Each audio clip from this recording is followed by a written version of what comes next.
Aux États-Unis, Bill Clinton a engagé la grande bataille politique de sa présidence, la réforme du système de santé.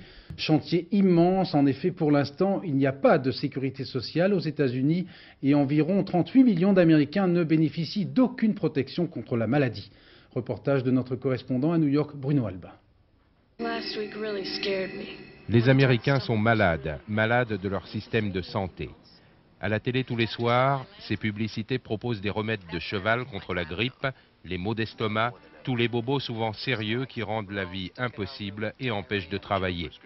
Un marché en or dans ce pays où 37 millions de personnes n'ont pas de police d'assurance maladie.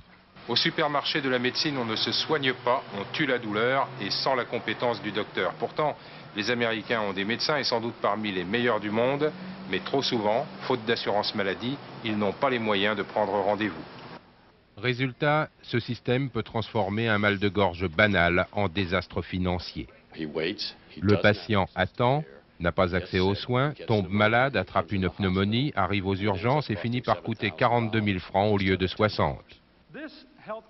Bill Clinton propose au Congrès de doter tous les Américains de cette carte en laquelle il voit le grand remède contre l'injustice et la gabegie financière.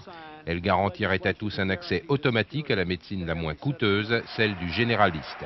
Bill Clinton sait qu'il joue son avenir politique sur cette réforme et c'est sa propre femme qui l'a chargé du dossier.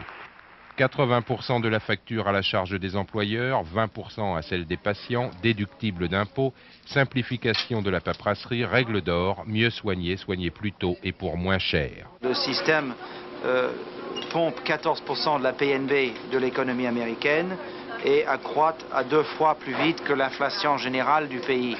Et donc c'est absolument nécessaire de stopper cette hausse qui est inabordable pour le pays. Les Américains approuvent. Les patrons se demandent s'ils pourront digérer la facture. Les mauvais esprits du Congrès trouvent étrange que l'on puisse soigner mieux en dépensant moins. Et avant de voter quoi que ce soit, ils passeront longuement à la loupe l'ordonnance du Dr Clinton.